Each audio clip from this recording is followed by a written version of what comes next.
Բարի եւ օրհնված օր բոլորիս։ Թող օրհնված լինեն ձեր ժամերն ու ժամանակները մեր Տեր Հիսուս Քրիստոսի զորավոր անունով։ Եվ թող օրհնվեն մեր ընտանիքները, մեր երեխաները եւ այն, ինչ մենք այսօր ունենք, տանք մեր զորավոր Տիրոջ ձեռքերի մեջ, հատկապես մեր երեխաներին։ Եվ այսօր խոսելու եմ հենց մեր երեխաների մասին, որովհետեւ մենք այսօր պարտավորություն ունենք մեր երեխաներին պատմելու Աստծո մասին, որպեսզի վաղը ստիպված չլինենք Աստծուն պատմելու մեր երեխաների մասին։ Այսօր շատ ծնողներ ամեն գնով պայքարում են, որ իրենց երեխաները լավ կրթություն ստանան, լավ աշխատանք ունենան, ապահովված ապագա ունենան։ Բայց այստեղ մի կարևոր հարց կա։ Իսկ ով է պատասխանատու մեր երեխաների հոգու փրկության համար։ Բայց գիտես, աշխարհը չի սպասում։ Աշխարհը այսօր փորձում է գողանալ մեր երեխաների միտքը, սիրտը, արժեքները, որոնք Աստված դրել է մեր երեխաների մեջ։ Այն բոլոր պարգևները, որոնք Աստված նախապես դրել է մեր բոլորի մեջ, մեր երեխաների մեջ։ Աշխարհը փորձում է ամեն կերպ գողանալ։ Եթե այսօր ես եւ դու չխոսենք մեր երեխաների մոտ Աստծո ճշմարտության մասին, ապա վաղը աշխարհը կխլի նրան իր սրտով։ Եթե այսօր մենք չխոսենք մեր երեխաների մոտ Աստծո խոսքը, ապա աշխարհը վաղը իր խավարով կպատի մեր երեխաներին։ Աստված չի ասել երեխաներին պատմերի մասին այն ժամանակ, երբ որ նա մեծանա։ Ընդհակառակը, նա պատվիրեց, որ ամեն ժամանակ, որտեղ էլ որ լինենք, ճանապարհ գնալիս, պարկելիս, վեր կենալիս, խոսեք իմ մասին, խոսեք Աստծո խոսքի մասին։ Երկրորդ օրինաց 6-րդ գլուխ 6-ից 7-րդ խոսքում է գրված։ Նայենք Տիմոթեոսին։ Տիմոթեոսը մանկուց ի վեր ուսումնասիրում էր բոլոր սուրբ գրքերը։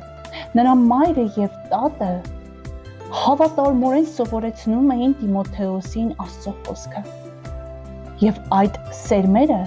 դարձան արմատներ, եւ այդ արմատը իր պտուղները տվեց, ու երբ որ Տիմոթեոսը մեծացավ, նա դարձավ Տիրոջ ծառաներից մեկը։ Այսօր եթե նույնիսկ մեր երեխաները ցանցրանում են Աստվածաշունչ կարդալ, կամ գուցե նրանք չգիտեն աղոթքի արժեքը, բայց մեզ մայրերիս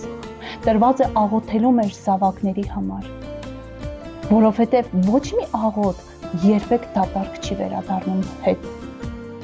Այն սերմերը, որ մենք այսօր աղոթքի ժամանակ մեր երեխաների համար գցում ենք, ժամանակին հավատա տալու է իր պտուղները։ Այ չսպասենք, որ գա գիշերը, որ մենք լացով ու ողբալով դիմենք Աստծուն, որ Աստված փրկի մեր երեխաներին, այլ քանի դեռ հիմա ժամանակ ունենք, աղոթենք մեր երեխաների համար, որ մեր ժամանակը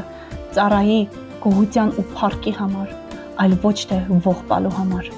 Խոսիր այսօր քո երեխայի հետ Աստծո մասին։ Խոսիր, թե որքան թանկ է քո երեխան Աստծո աչքին, որ քո երեխան Աստծո ստեղծագործության մի մասնիկն է, որպեսզի մենք վաղը ստիպված չլինենք Աստծո մոտ լացելով խոսել մեր երեխաների մասին, որովհետև երեխաներին մեկ օրում չեն կորցնում։ Նրանք Աստծուց հեռանում են փոքրիկ քայլերով։ Իսկ դեպի Աստված վերադառնալու ճանապարհը հաճախ սկսվում է հենց այն սերմից, որոնք մենք ծնողներս գցում ենք հենց աղոթք անելու ժամանակ։ Այսօր սերմանիր այն, ինչը որ կցանկանաս տարիներ հետո հնձել, որովհետև մեր երեխաները վերցնում են օրինակ հենց մեր կյանքից, այլ ոչ թե մենակ մեր խոսքերից։ Եթե դու այսօր ուզում ես, որ քո երեխան լինի աղոթող երեխա, հաճախ աղոթիր։ Եթե ուզում ես, որ նա սիրի Աստծո խոսքը, հաճախ ընթերցիր Աստվածաշունչը։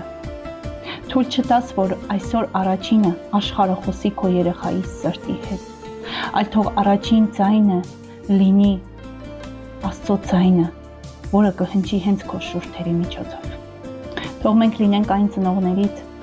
ովքեր կսերմանեն Աստծո խոսքը, որպեսզի վաղը ես եւ դու հնձենք օրհնված սերունդներ։